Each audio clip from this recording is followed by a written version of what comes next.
சபரிமலையில் பாதுகாப்பு பலப்படுத்தப்பட்டுள்ளது. சன்னிதானத்தில் கூட்டுப்படைகளின் அணிவகுப்பு நடைபெற்றது. சபரிமலையில் பாதுகாப்பு ஏற்பாடுகள் பலப்படுத்தப்பட்டுள்ளன. இதன் ஒரு பகுதியாக கேரள காவல்துறை, சிஆர்பிஎஃப், ஆர்ஏஎஃப், என்டிஆர்எஃப், நாசவேலை தடுப்பு சோதனை பிரிவு, வெடிகுண்டு கண்டறிதல் மற்றும் அகற்றுதல் பிரிவு மற்றும் சிறப்பு பிரிவு ஆகியவை இணைந்து சன்னிதானத்தில் கூட்டு அணிவகுப்பை நடத்தின.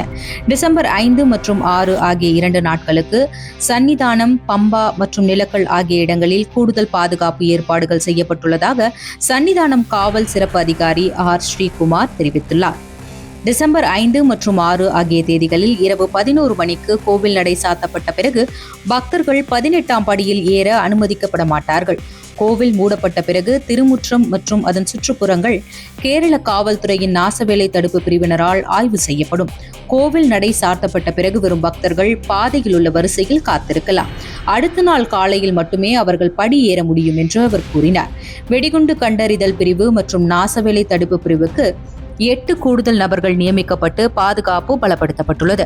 18ஆம் படி வழியாக பக்தர்கள் வழக்கம் போல் செல்லலாம். இருப்பினும் சந்தேகத்திற்குரிய ஏதேனும் காணப்பட்டால் மட்டுமே சோதனைகள் நடத்தப்படும் என்றும் அவர் கூறினார். இருமுடி கட்டுடன் வரும் பக்தர்களை முழுமையாக சோதிப்பது நடைமுறையில் கடினம் என்பதால் முக்கியமாக சந்தேகத்திற்குரியவர்கள் மட்டுமே சோதிக்கப்படுவார்கள்.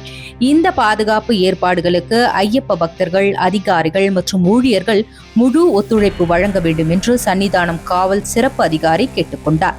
மேலும் பக்தர்கள் வெர்ச்சுவல் கியூ முன்பதிவு செய்து சந்நிதியை அடைய கொடுக்கப்பட்டுள்ள சரியான வழிமுறைகளை பின்பற்ற வேண்டும் என்றும் அவர் தெரிவித்தார்.